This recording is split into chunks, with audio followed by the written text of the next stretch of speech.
It's 5:05 and welcome into a Tuesday edition of the Carolina Journal News Hour. News Talk 1110 99.3 WBT. I'm Nick Craig. Good morning to you. Well, there is a brand new member on the Charlotte City Council this morning. The Charlotte City Council last night chose Edwin Peacock III to fill a vacant seat representing the South Charlotte District Number 6. Peacock is a former at-large council member, also a mayoral and congressional candidate in the past. He won the vacant appointment over Krista Bakari, whose husband previously held that seat. Mayor Vi Lyles casting the tie-breaking vote last night. Tark Bakari, who was one of two Republicans on the 11-person Charlotte City Council, stepped down last month to take a position in the Trump administration. He and other high-profile Republicans, including the Mecklenburg County Republican Party, State Senator Vicky Sawyer, as well as Representative Tricia Cotham and U.S. Representative Tim Moore, threw their support behind his wife, Krista. With the news coming out last night, Edward Peacock will finish out Tark Bakari's terms, which is set to end in December, so it's not all that long of a term.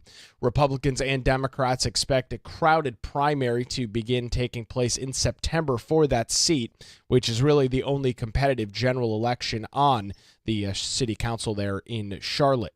Peacock served 2 terms on the Charlotte City Council from 2007 to 2011.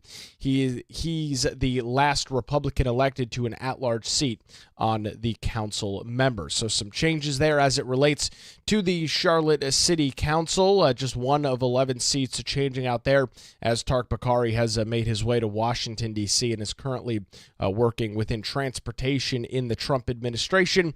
We'll keep an eye on details right here on the Carolina Journal News Hour, where it's now 5:07, News Talk 1110 99.3 WBT. We are getting some details out of the governor's mansion this morning as it relates to continued hurricane relief and recovery in western North Carolina. To walk us through some of those details this morning, Teresa Opeka, CarolinaJournal.com, joins us on the News Hour. Teresa, Governor Stein had this essentially dumped in his lap after he won his election back in November of last year, was sworn in early January.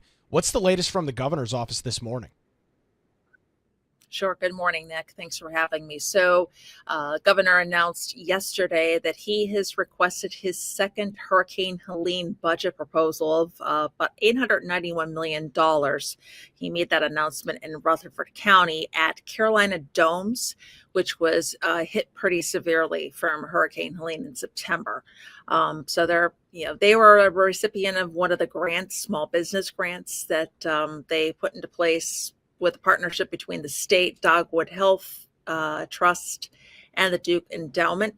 So it was a good place for the governor to make that announcement. He said, he thanked the legislature, said they were so grateful for the money that they originally requested. He signed in March $500 million in hurricane relief funding. He requested $1 billion, however, but he said he was thankful for that and signed that in March, but the money is not nearly enough in order to deal with the ongoing recovery efforts. So he broke down some areas in the budget proposal. The first, he says, $260 million to spur economic recovery by supporting businesses and local governments and promoting Western North Carolina's tourism industry. He also said they're going to be providing some money for food banks, about $20 million. The breakdown on the tourism is about $15 million. And also the budget calls for nearly $50 million in essential equipment and personnel to respond to wildfires and prevent them from breaking out. That's something that North Carolina Agricultural Commissioner Steve Troxler has been asking for. I know I've covered several of the Council of State meetings this past year, and he's been vocal about that, saying the equipment is really old, it's breaking down. So I'm sure if that gets granted by the General Assembly, he will be one of the people really, really happy to hear that. Like he said, speaking of the wildfires, just to go a little more in depth on that, sure. Stein said that he heard that through their partners, federal partners, North Carolina has nearly 8 times the amount of fuel on the ground than they had a decade ago. And the state's also projected to have the highest risk of wildfires in the United States over the next year.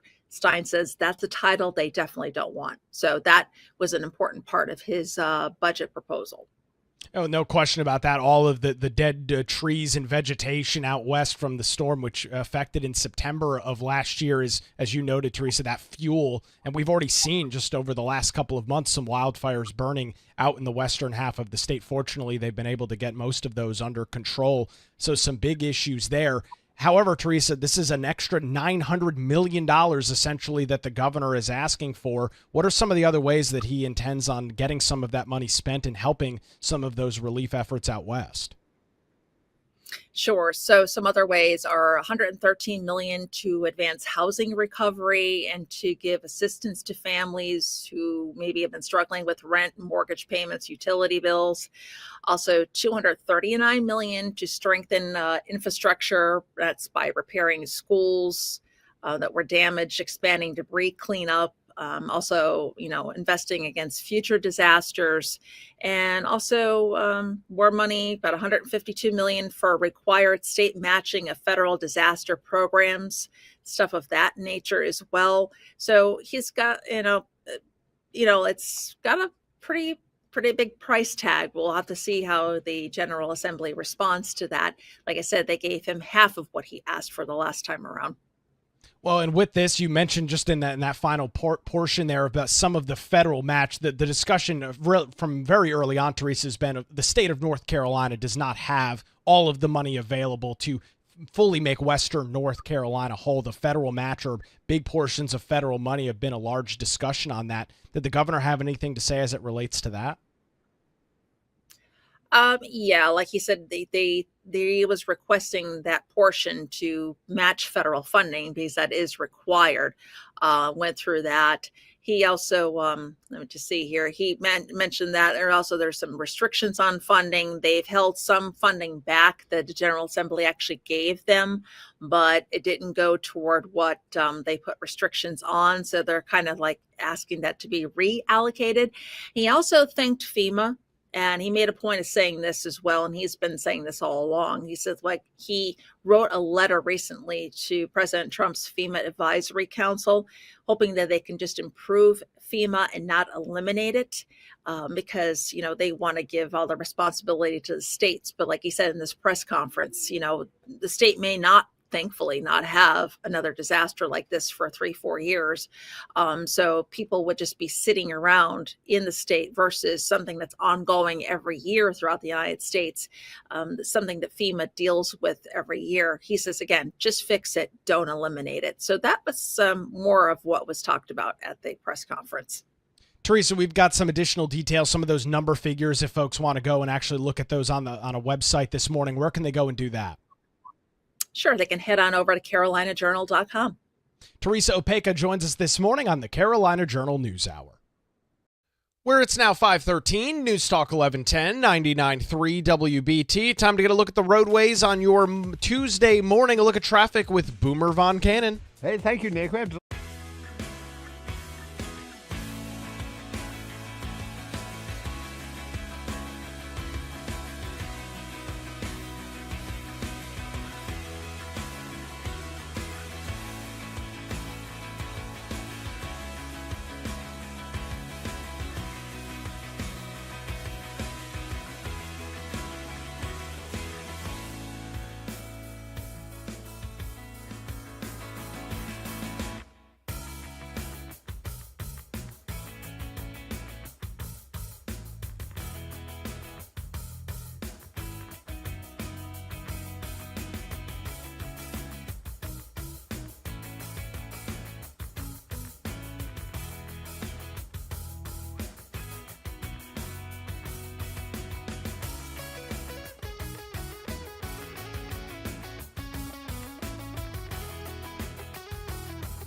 It's 5:20. Welcome back to the Carolina Journal News Hour. News Talk 1110, 99.3 WBT. I'm Nick Craig. Good morning to you. Well, as we approach the ever-busy Memorial Day weekend, tourism will be booming here, and that is really seen as one of the unofficial kickoffs of summer across the state. More than $36.7 billion was spent on tourism in North Carolina last year. That's a record and up just over $1 billion from where that same figure was in 2023, according to details from Governor Josh Stein's office. He noted that with this, North Carolina is a fantastic place to visit. As our mountain economies work to recover from Helene, our Piedmont and coastal destinations remain popular and contributed to the growth of North Carolina's tourism economy. He said, quote, "We must continue to support tourism and small businesses in Western North Carolina as well to help them come back stronger."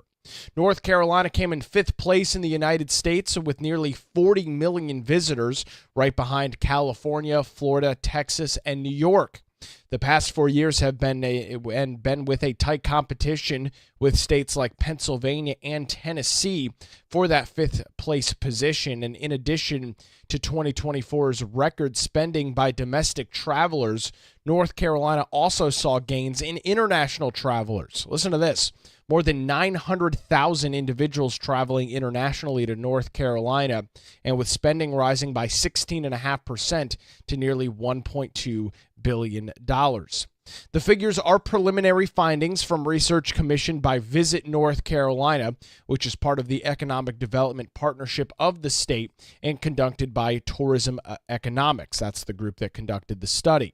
The research examined several data sources in detail to produce the figures, things like the U.S. Bureau of Labor Statistics, the census, and various tracking data services for folks that are traveling across the United States. And coming up in the next couple of months, a more supplemental report will provide regional and local visitor data, offering a better perspective on Helene's impact. We'll be very curious to see what some of those numbers look like when those come out in the coming months. However, with all of that said, tourism does continue to be a major part of the state's economy, both east, west, and in the middle, affecting businesses and community. The state's tourism-supported workforce increased to 230,000+ jobs in 2024. Tourism payroll increased to $9.5 billion. And as a result of visitor spending, state and local governments saw rebounds in tax revenues totaling more than $2.7 billion. So some major money being spent in North Carolina on tourism. A lot of that will kick off this weekend for Memorial Day. You can read some additional details on this story by visiting our website, carolinajournal.com. Search for the headline, "Tourism Sets a New Record in NC with over $36 billion spent in 2024. Again, those details at carolinajournal.com, where it's now 5:23. News Talk 1110, 99.3 WBT. We have been talking a lot about tariffs over the last couple of weeks. Of course, the national discussion over trade talks between the United States and many other major trading partners. We, of course, have been focusing on the North Carolina impact. And our next installment of that this morning, Katie Zender, carolinajournal.com, joins us on the News Hour. Katie, we've talked about agriculture. However, technology is a major sector, particularly in the RTP area of our state. And there's some big implications there. What are you tracking this morning as it relates to tech and tariffs?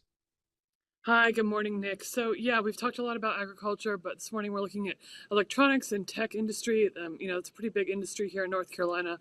A lot of manufacturers in North Carolina, Apple, a lot of different electronic manufacturers here in North Carolina.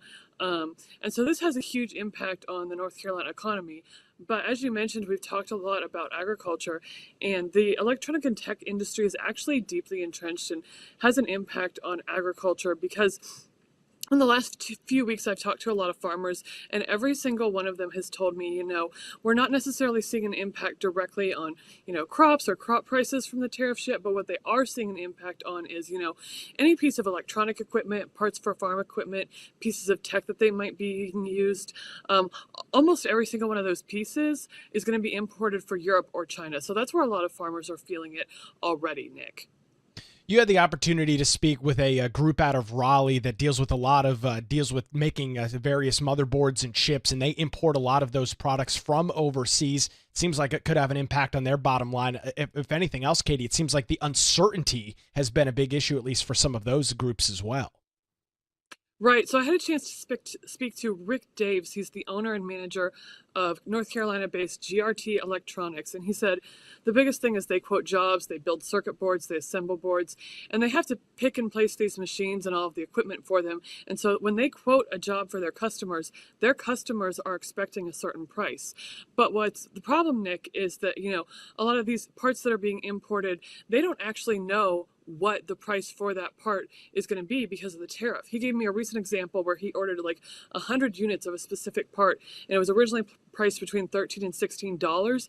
The actual price ended up being $32, so double what was originally quoted because of the tariffs. And I spoke with a textile manufacturer a few weeks ago, and she's kind of telling me the same thing, that they're quoting their customers one price, but that because of the tariffs, their prices might actually end up being, quite a bit more than that. And so that either has an impact on the customer or it's going to have an impact on the bottom line of the manufacturer. Well, and especially as you talk about some of these smaller, what I guess typically you'd call like boutique manufacturers, these smaller groups that are not major conglomerates or major enterprises, Katie, I can't imagine they've got the room in the budget of what they're quoting out to their end customer to eat a double increase as it relates to some product being imported into the United States because of some of these ongoing tensions as it relates to trade. That's exactly right, Nick. So GRT Electronics is kind of a smaller, manufacturer here in North Carolina. And he said, depending on the customer and the job, sometimes they are able to, charge the customer that extra cost for the tariff later on down the line once they know what that is. But that's not always the case. And so, sometimes they are having to absorb that, in their bottom line. He basically told me, he's not really making a profit margin. He's kind of just, breaking even, if you will, so he doesn't really have a profit margin. Well, and I thought it was interesting as you described this situation. They don't even actually know the price from the wholesaler, presumably, or the supplier that they're buying from overseas, Katie. It seems like some of this final math and some of these final dollar figures are coming in once those products make it to the United States and go through the importation process there. So you place an order in China at $13 or $16. It gets to a U.S. port weeks, months later at double that price, and you don't know that until it makes its way finally onto U.S. shores. Right. That's exactly right, Nick. I mean, that's basically what he told me, is they don't even really know, how much these parts that they're, ordering are even costing. And he's not the first one to tell me that. Like, a number of manufacturers and farmers have told me that kind of the same thing over the last few weeks. So people really don't know what they're, paying for, products, parts for electronics, different things like that. So they're really putting down money for things that they don't even know how much it's really costing them yet. Well, and kind of wrapping this all up, we look at the technology sector. It is a growing business in North Carolina. You mentioned the news about Apple and an announcement back a couple of years ago that they're going to be moving a headquarters here. The state has, throughout the various JDIG and other grants, have subsidized a lot of tech sector jobs all across the state from the Tennessee border to the Atlantic Ocean. Tech is on the rise in North Carolina, Katie, and the sad reality is many of those products are, in fact, coming from places like China and Taiwan. That's exactly right, Nick. We talked to a couple of experts, and the CEO of Lenovo, who, has a base here in North Carolina, said that they're preparing for the future by pushing a lot of their strategy to the company's service arm, because that, kind of branch of the company is not currently impacted by tariffs.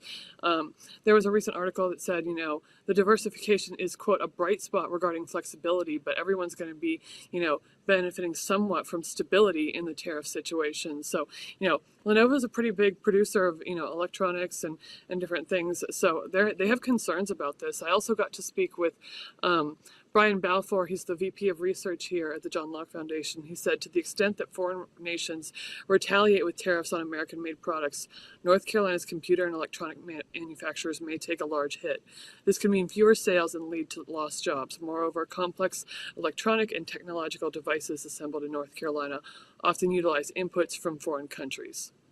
It's obviously something that we'll continue to track. Katie, for folks, you've got some additional quotes in your story this morning. Where can they read that? Right. They can read the full story with all the quotes at carolinajournal.com. Katie Zender joins us this morning on the Carolina Journal News Hour.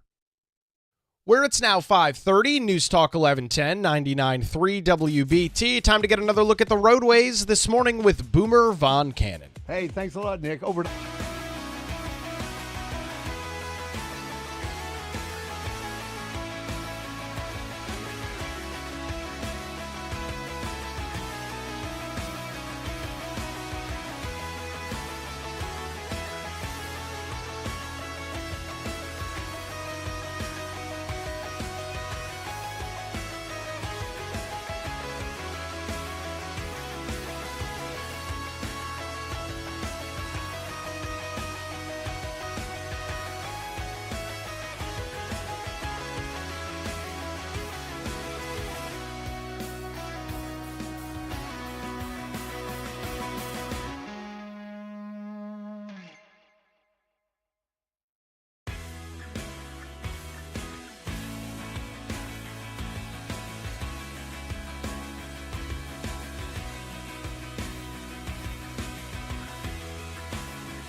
It's 5:35. Welcome back to the Carolina Journal News Hour. News Talk 1110, 99.3 WBT. I'm Nick Craig. Good morning to you.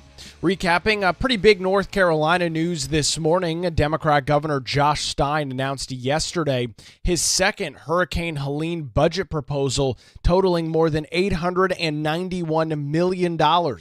This took place yesterday at a press conference at Carolina Domes, that's in Union Mills, which is in Rutherford County, which was hit very hard by Helene last September. Stein telling the reporters, quote, "They've been working really hard to recover ever since then. And as I understand, the words are there that they are surviving, but they are not yet thriving. And we want that for them and all of the small businesses in Western North Carolina." He first announced in January a partnership between the state and the Duke Endowment, as well as the Dogwood Health Trust, that would contribute towards a new $35 million small business grant program known as the Western North Carolina Small Business Grant Program. In April, a new $55 million small infrastructure grant program was also announced. Stein noted that while Carolina Domes was one of the 2,000 plus small businesses that received grants through the grant program, 5,000 were denied as funds were very quickly depleted, which I guess makes sense when you look at the wide-scale scope and devastation and destruction out west. In February, he submitted his first budget request to the General Assembly, asking for over $1 billion to be used for housing, small businesses, farmers, infrastructures, and families. Stein said at the time that he was proud to sign the first piece of legislation in March, which was about half of that, a $500 million Hurricane Helene relief bill that went towards home reconstructions and repair, as well as some aid for the agricultural sector out west. However, he noted that that money is nowhere near enough for the ongoing needs that continue in the western half of the state. The governor telling reporters yesterday the $891 million that I'm requesting today will tackle the highest priority issue areas that we cannot afford to wait for uncertain federal assistance. It will move us forward on the path to recovery by standing up for small businesses, investing in housing, supporting debris removal efforts, repairing schools, and preventing wildfires. Now, some of the largest sums of money in this proposal, $260 million to spur economic recovery by supporting businesses and local governments, as well as promoting the Western North Carolina tourism industry. The latter part of that accounts for $15 million in that figure. The next largest sum of money requested by the governor, $239 million to strengthen critical infrastructure by repairing damaged schools, expanding debris cleanup, and investing in projects to safeguard against future disasters. $113 million to advance housing recovery and provide assistance to families who have struggled with rent, mortgage payments, as well as things like utility bills, as well as $105 million to rehabilitate waterways and land used by farmers, as well as to fund wildfire prevention and relief. There's a lot more money that the governor asks for. We've got a full list as to how he expects some of that money to be broken down on our website, carolinajournal.com. With that, Stein also said that his budget calls for nearly $50 million in essential equipment to respond directly to wildfires and prevent them from breaking out. This is something that Agriculture Commissioner Steve Troxler has been asking for some time, including at April's Council of State meeting. Stein telling reporters, quote, "We've already seen a number of wildfire outbreaks across the state this spring, including in this part of the state. We've recently learned from our federal partners that North Carolina has nearly 8 times the amount of fuel on the ground than we did a decade ago. North Carolina is now projected to have the highest risk of wildfires in the United States over the next year," and noting that that is a title that we do not want. The final part of his budget proposal requests approving nearly $100 million to match any federal funding that comes through, which is required by the Department of Public Safety for projects that the state will need to invest about $1 billion to unlock all of what is needed from federal assistance programs. The governor noting, "My administration is in this for the long haul, and I know that the legislature is as well, and I thank the General Assembly for what it has already done. But now it is time for us to take our foot off the gas. We have to continue to invest in Western North Carolina so that it can come back stronger than ever, and sooner the better. I look forward to partnering with the General Assembly to pass this budget proposal."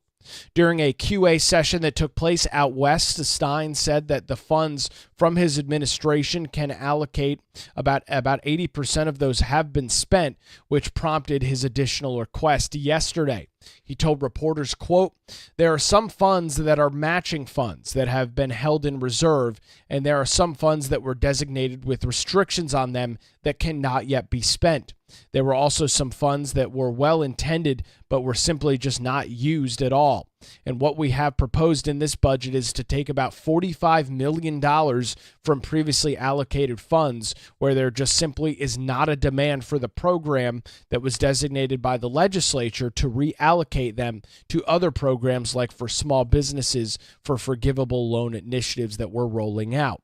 In addition, he mentioned that he had been in regular contact with FEMA until recently and hopes that the agency's new leadership will continue to work in the same constructive fashion.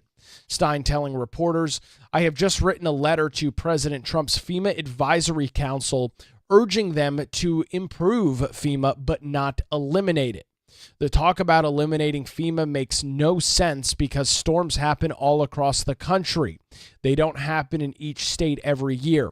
So we cannot create a permanent infrastructure with the knowledge and expertise to respond to storms if we don't have one for 3 or 4 years. They're just sitting there doing nothing. Whereas if you have a federal response that has expertise and technical assistance, as well as resources of the federal government, they can simply help whatever local government, whichever state gets impacted by a storm down the road. So we want to improve FEMA, not eliminate it." End quote there from Governor Stein. North Carolina Secretary of Commerce Lee Lillian also told reporters that the state is now in the process of financial certification and grant agreements for the $1.4 billion Community Development Block Grant, which was approved by the U.S. Department of Housing and Urban Development last month. It will be used to meet unmet needs in housing recovery, infrastructure, and economic revitalization. $1.4 billion coming there from HUD, obviously a pretty significant amount of money. We've got some additional details again on that $891 million. Where does Governor Stein feel the need to spend all of that money, or have all of that money spent? Probably a better way to say it. That full list is over on our website this morning, carolinajournal.com. The headline, Stein requests additional $891 million in Helene funding from the NC legislature. It's now 5:44 on the Carolina Journal News Hour, News Talk 1110, 99.3 WBT.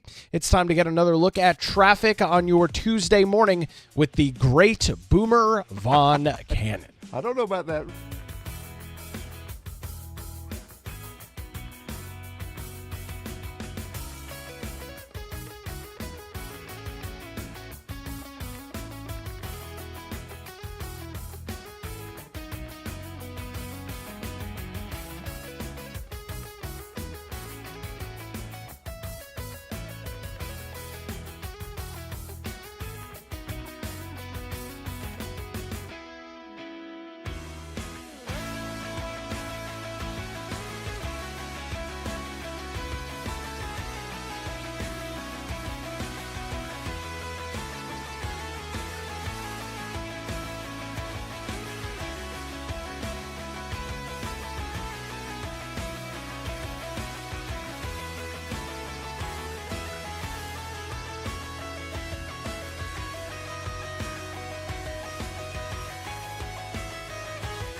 Good morning again. It's 5:51. Welcome back to the Carolina Journal News Hour. News Talk 1110 99.3 WBT. Got an interesting story this morning as it relates to the North Carolina Symphony. 3 former musicians have dropped their lawsuit against said symphony, which they accused of firing them in 2022 for refusing a COVID-19 vaccine due to religious beliefs. The lawsuit was filed by 3 individuals who worked for the symphony and claimed that the symphony and its president denied their religious exemption requests and retaliated by placing them on unpaid leave before terminating their employment. The plaintiffs, 2 of which are Buddhist, one who is Jewish in faith, allege religious discrimination and violations of their rights under Title VII of the First Amendment. Back in 2024, U.S. District Judge James Dever allowed key claims to proceed while dismissing others, including retaliation. With that, he ordered court-hosted mediation. The details that we're tracking this morning: the case was formally dismissed with prejudice yesterday, meaning that it cannot be refiled. In a joint statement, the plaintiffs said that the dispute had been settled, resolved, and concluded, and they wish the symphony success moving forward. The lawsuit highlighted some contradictions in the symphony's vaccine policy, including allowing unvaccinated patrons with negative tests to attend concerts while denying religious exemptions from some of their employees. It also cited internal emails suggesting that the symphony lifted its vaccine mandate in the early portions of 2023 to secure $4 million in pandemic relief funding from the North Carolina General Assembly.